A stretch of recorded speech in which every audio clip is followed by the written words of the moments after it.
പാലക്കാട് തൃത്താല ഞാങ്ങാട്ടിരിയിൽ നിരവധി പേരെ കടിച്ച് പരിക്കേൽപ്പിച്ച തെരുവ് നായയ്ക്ക് പേവിഷബാധ സ്ഥിരീകരിച്ചു. കഴിഞ്ഞ ദിവസം നായയെ ചത്തനിലയിൽ കണ്ടെത്തിയിരുന്നു.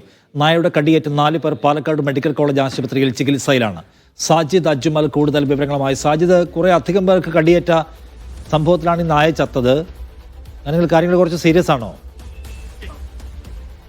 ആളുകളെല്ലാം തന്നെ ആരോഗ്യവകുപ്പിന്റെ നിരീക്ഷണത്തിലാണ്. ഞാങ്ങാട്ടിരിയിലാണ്, തൃത്താല ഞാങ്ങാട്ടിരിയിലാണ് ഈ നിരവധി പേരെ ഈ നായ കടിച്ചത്. നായക്ക് പിന്നീട് നായ ചത്തിരുന്നു. ഇതിന്റെ സ്രവം പരിശോധിച്ചപ്പോഴാണ് ഈ പേവിഷബാധ സ്ഥിരീകരിച്ചിരിക്കുന്നത്.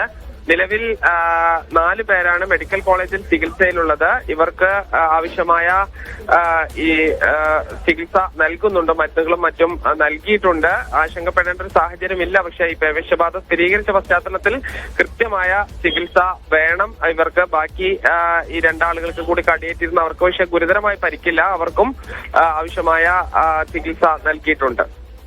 ശരി, പാലക്കാട് ഞാങ്ങാട്ടിരിയിൽ നിരവധി പേരെ കടിച്ച് പരിക്കേൽപ്പിച്ച നായ്ക്ക് പേവിഷബാധ ഉണ്ടായിരുന്നു സ്ഥിരീകരിച്ചു.